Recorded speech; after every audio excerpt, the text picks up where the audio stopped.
some sick lines. Yeah, I got some sick rhymes. This game's too easy. We winning all the time. I wrote this song right here with Union County on my mind. You in Brave Nation once you pass them county lines. And if I'm in your county, then your county's mine. Ugh.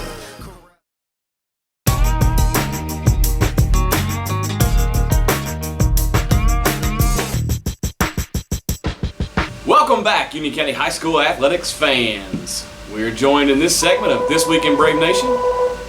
Union County High School head football coach Derek Johns. The Braves are coming off a impressive win over Crittenden County on Friday night. The defense played extremely well in a 14-0 shutout. Coach, give us your thoughts on how the game went. Overall, I was pleased. With the guys' effort, both offensively and defensively. We knew it was going to be a tough game. It was 4 quarters. Our guys played hard. Very pleased with the defense. Offensively, I felt like we left some points on the board. Had a blocked field goal. So other times we had it inside the 30, the 20. But Crittenden County's a good team. We knew they were going to play hard, and we made a few turnovers. But the most important thing for us, for a bounce back week against Caldwell County was effort. We challenged our guys to give effort, and I feel like for the most part, most of our guys gave effort. And you said you had the ball inside the 30 several times. Crittenden County as well had the ball inside the 30 on numerous occasions, and your defense turned them back each time. That's right. It hits the goal line stands, and especially inside the 20. We had a bad punt. Branch yanked out of bounds. They had a good field position, and we had some turnovers that costly. That could have been costly, but our defense stepped up and played well. Overall, the second half, our defense was, that side of the 50 all night long, and they stepped up and played well for us. Had some turnovers that we needed. Had some goal line stand, kicked out of the end zone, and I was very pleased with how defense played. And this week you got back to what I would consider the strength of your team is running the ball behind the 2 bruising backs of you lose Corinthian, who's a bruising running back who's going to run you over, and you replace him at H with Matthias Urban, who's going to run you over. Yeah. And then Elijah Callaway, who's also the same type runner. Yeah, Elijah, we challenged him because he's naturally 190-pound kid, maybe a little bit faster than Corinthian. Shifty, that as far as reading the block stuff, but his ability, we tell him all the time he could be a spectacular running back. And this week, he over 160 yards, I think, so he had 151, something like that, but played well. Matthias, he's a bruiser.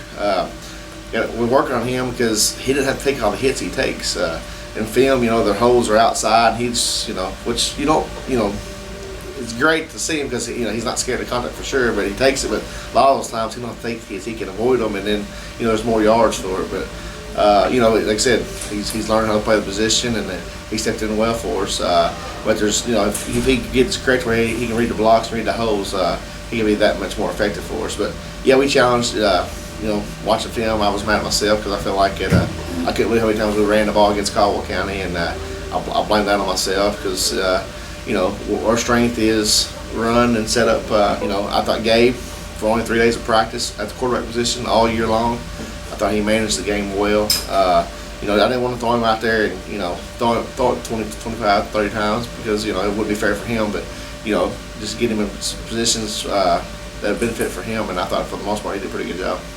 But you talk about Gabe Adams, who is the 3rd guy you've played at quarterback this season, who probably gives you the best option at quarterback because it allows Solomon Tehan and Ben Shreve, who are probably your better receivers than quarterback, and do a great job at receiver. Yep. And allows them to get into routes, and Gabe get the ball to them. Yep. Gabe has a pretty ball. He's just been out so long. He sort of gave up on quarterback, but last year he played safety for us, and he didn't get many reps last year as a junior. But he's always there. You see him. He'll throw every once in a while. But Ben struggled 2 weeks ago. Gabe gave me a call on Friday night, or after the game actually, and said, "Coach, I'd be interested in coming back and trying to quarterback out." And I thought it was a great idea, and then we worked with him. Only 3 days of practice, but he's been a great leader. Good kid. Just very, very positive to be around, and it's a senior year, and that's what you want. You want some seniors to step up and be leaders, and Gabe asked if we could give him a shot, and we did, and he played it pretty well for us. And shifting gears, from going to the review, we'll look at the preview. This week we welcome in our first district opponent. Webster County comes to town. Braves have won. Webster County hasn't defeated Union County in football since 2003, so you've got a long winning streak on the line here that we hope to continue. Yeah, that's the plan. Webster County's coming in, won back-to-back games. I think I read it's the first time since they won back-to-back games in several years. They're 3-3 on the year. We played on 7-on-7. They got some athletes. Zach's done a good job of getting some basketball players out, some baseball players out for them, helping them. It's probably the most athletic Webster County team we've seen in several years. I'm sure. Zach's trying to get the program going right, and they're 3-3, and they're really confident that they can beat us this year. So we got to stay focused and understand that it's not the same Webster County team that we've seen in the past. Speaking of the district game with Webster County this week, we have the KHSA has realigned the beginning of this season, so we're now in a 4-team district with Paducah Tillman, Trigg County, us, and Webster. All 4 teams will make the playoffs, but obviously you want to earn one of those top 2 seeds to host a first-round playoff Yeah, it's game. been several years that we've had a home field playoff game, and that was our goal coming into the year, and it starts this Friday night. When they get that W, and then to be able to get to 1 or 2 spots, you definitely got to win the first one, and then we have Tillman after that, Trigg. That's the goal, home playoff game, and let it happen. We have to win. And Webster County, similar to what they've done last year and the year before, they've kind of went to the spread a little bit, doing the Tony Franklin thing. These last 3 teams, 4 teams we played, offensively, same, the favorite plays are the quick stuff, and they try to take the screen and get you on the deep ball, which we call Georgia, and then which we did a great job Friday night. I think Crittenden County tried to go back to it, and our DBs, for the most part knew it was coming. They did a good job. Wide receiver screens, which Crittenden County does that well too. So really, you can say we've been prepared for this team for the last 4 weeks, because that's the last 4 games. Tony Franklin system is what we've been playing. All these teams run, so that should benefit our defense for sure. This Friday night is Pink Out Night. It's the first Friday night of October, so we'll celebrate, remember those with breast cancer, and keep those individuals in our hearts and thoughts. There will be some activities prepared prior to the game. Rosa Clements Job Corps Academy will be presenting some things, throwing out some items. So we look forward to having a big crowd at Baker Field that night. We hope you'll come join us. Kick off your fall break with a Union County victory at Baker Field. That's been This Week in Brave Nation, the football edition, with Union County High School head football coach Derek Johns.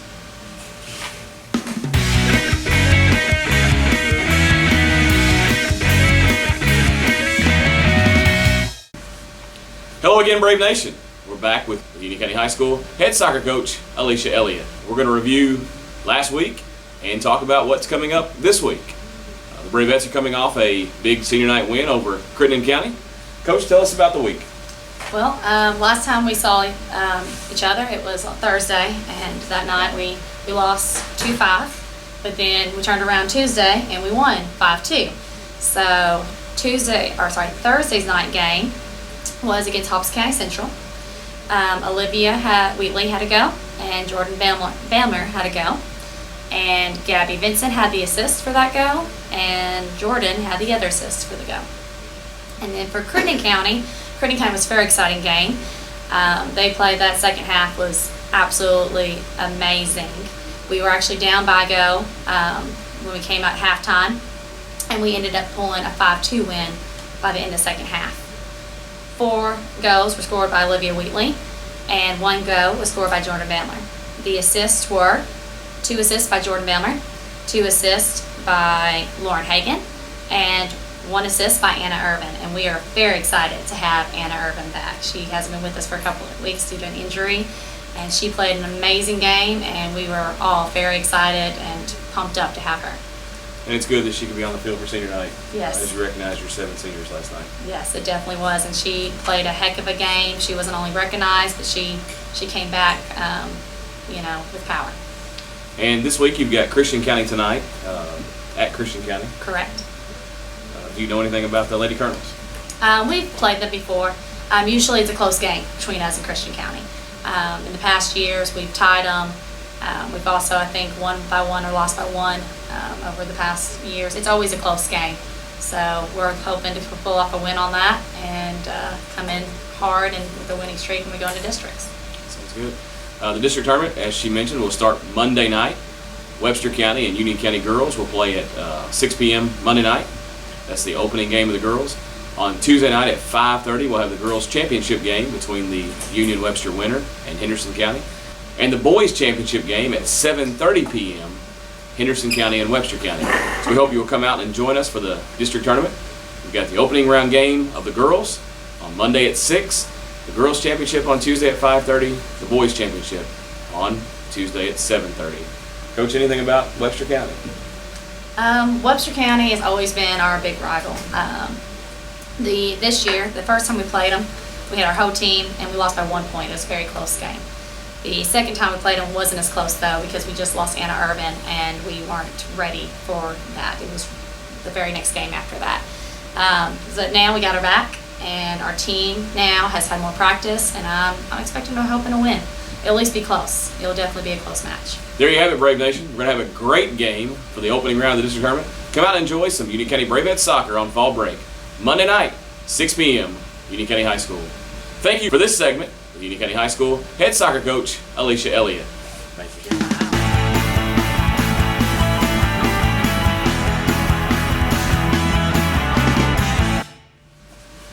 Welcome back, Brave Nation. We're going to talk some cross country with Union County High School head cross country coach Dustin Alsbrooks. Coach, update us on your season since we last talked.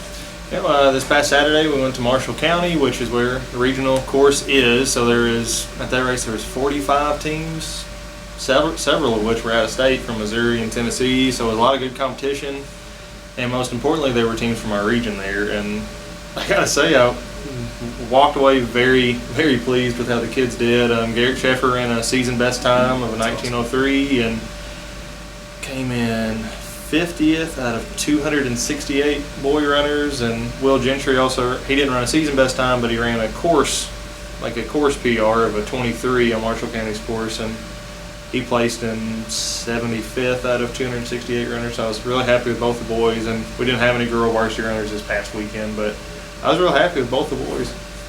And that's got to bode well for the regional tournament when you run at Marshall County coming up at the end of the month. Yeah, right now Garrick is setting top 10 in the region out of around 50 boys, so he's looking really good. And Will Gentry, he looks like he's going to sneak in, have a shot to sneak into state as well. So they're both making a strong push to go to state this year. That's fantastic. Coach, tell us what you got this weekend. We're off this weekend. Our next meet is October 17th at Hopkins County Central. It's the Jerry Warmack last chance meet, and it's the last one before regional, so it's just a good tune-up right before the regional tournament.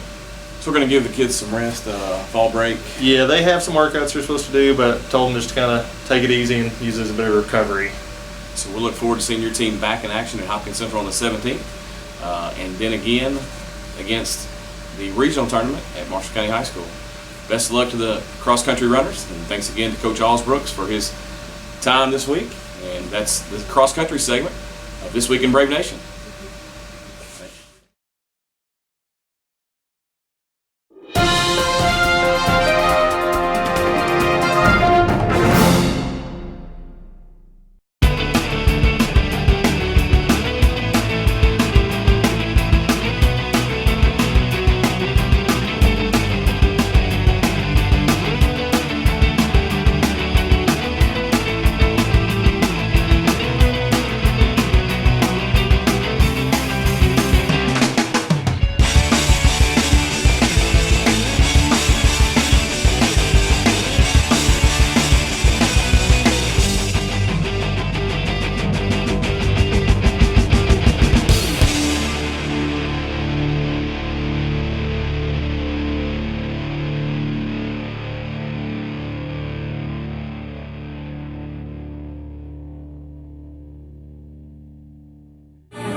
Welcome, band. Wow.